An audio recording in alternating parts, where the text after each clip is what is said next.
Voilà, bonjour à tous. Aujourd'hui, on va donc parler de la défense de monsieur Alain Finkielkraut concernant l'affaire Polanski, puisque vous savez sûrement qu'il y a eu d'autres accusations sur la personne du réalisateur et du cinéaste Roman Polanski. Alors, je vais vous donner immédiatement, je vais vous donner avec quelques mesures ce que je pense du personnage Roman Polanski.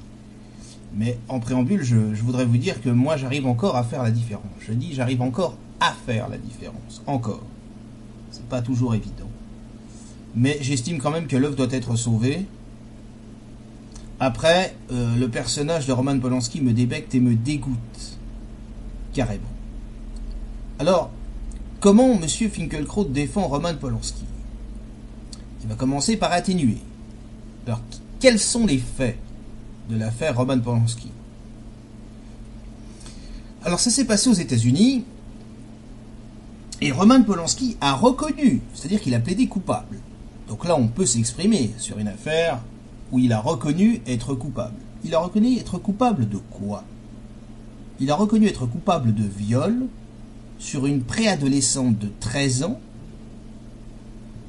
après l'avoir droguée et sodomisée.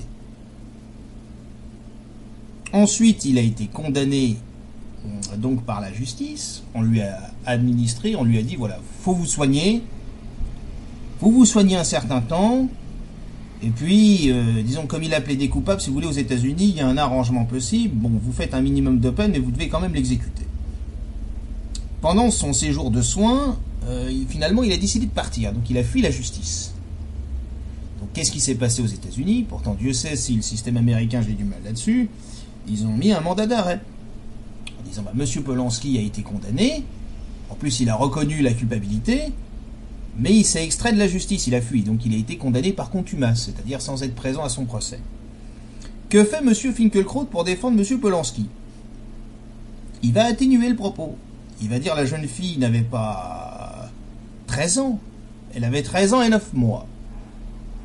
Ensuite, il va dire que finalement, il y a beaucoup de temps qui est passé, et puis bon, elle était consentante quand même. J'aimerais bien qu'il m'explique comment une jeune fille droguée peut être consentante après une sodomie. Faut qu'il m'explique ça, vraiment. Et au lieu de répondre à une féministe qui d'habitude a une fâcheuse tendance à à l'outrance, parce que Caroline Duhas, honnêtement, en règle générale, je suis pas forcément fan. Mais là, je dois avouer que sa position était plutôt très claire et tout à fait honorable. Et Alain Finkielkraut, qui est un académicien français, donc qui connaît le poids des mots, il est censé maîtriser la rhétorique, bon, rentre dans une surenchère provocatrice. Alors on va dire que c'est de l'humour. Alors je vous laisserai juge de savoir si c'est de l'humour. Alors il dit oui, donc quand elle lui dit oui, alors 13 ans et 9 mois, c'est quand même, voilà, c'est l'apologie de la pédophilie, c'est du viol, bon, vous défendez ça, il aurait dû répondre sur le fond. Au lieu de répondre sur le fond, il fait une digression et une comparaison qui n'a pas de sens. Il dit oui, d'ailleurs, j'encourage, je dis violer les femmes, donc c'est lui qui parle, hein, c'est Alain Finkielkraut, hein, violer les femmes, d'ailleurs, la mienne se fait violer tous les soirs, elle en a marre. Voilà le sens de l'ironie, la blague de monsieur Finkielkraut. Mais c'est grave. C'est scandaleux. Voilà, donc moi je pense qu'à un moment donné, il faut un peu de calme, un peu de raison dans cette affaire-là. Je ne parlerai pas de ma vie privée, mais tout ce que je peux vous confier, c'est que c'est un sujet qui, moi, me touche personnellement. Chacun comprendra ce qu'il aura à comprendre là-dessus. Je vous dis simplement une chose. Moi, ce qui m'a fait mal, vous voyez, on est bientôt, là, on est à moins d'un mois du décès de monsieur Jean d'Ormesson, qui était un homme pour qui j'avais énormément d'affection et que j'aime par-dessus tout.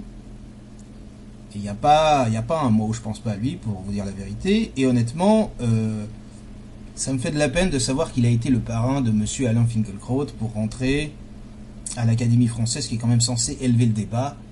et apporter l'amour de la littérature française, qui est un amour que tout le monde, je souhaite à tout le monde d'avoir l'amour de la littérature française, de lire du Chateaubriand, de lire du Stendhal. Franchement, c'est une élévation. Vraiment, sans parler au sens religieux, c'est vraiment une élévation de l'intelligence et de la conscience. C'est vraiment extraordinaire comme voyage. Je vous encourage vraiment à commencer par ça. Ou Aragon, Louis Aragon, c'est merveilleux. C'est grandiose. Donc, Finkielkraut connaît tout ça. Voilà. Et là, il a. Alors, on peut se lâcher. On peut à un moment donné péter un fil, un câble. Voilà, on peut lâcher, quoi. Mais il avait dit, Finkielkraut avait dit un mot très juste sur Christine Angot. Il avait dit, Christine Angot, on dit que Christine Angot a pété un câble. Elle n'a pas de câble. Ben là, monsieur Finkielkraut, vous avez plus de câble. Parce que quand on en est à défendre l'indéfendable, on n'a pas le droit de travestir la vérité, quoi. Donc la prostitution de la conscience, ça commence à suffire. Voilà, c'était mon interrogation. Est-ce qu'on est prêt à tout défendre? Est-ce qu'on est prêt à jeter son honneur sur le sol et à vomir sur la mémoire des victimes? Alors évidemment, c'est tout à la grandeur de Samantha, je crois qu'elle s'appelle Samantha, d'avoir pardonné à Roman Polanski. D'ailleurs, il ne s'en prive pas pour le rappeler à chaque fois qu'on lui parle du sujet. Mais moi, je pense qu'un homme redevient un homme quand il a payé ce qu'il doit payer par rapport à la faute qu'il a appliquée. Il faut assumer jusqu'au bout son acte, quoi. Voilà. Et en tout cas, c'est pas avec des défenseurs comme monsieur Alain Finkielkraut que Roman Polanski va pouvoir dormir tranquillement sur ses deux oreilles. Voilà. Et moi, je ne me lasserai jamais de rappeler la vérité, puisqu'on est là aussi pour donner son avis. Quant à Elisabeth Lévy, ça ne mérite même pas la réponse. Voilà. Mais autant je ne suis pas forcément en accord avec Alain Finkielkraut, autant de temps en temps je le trouve intéressant sur certains points.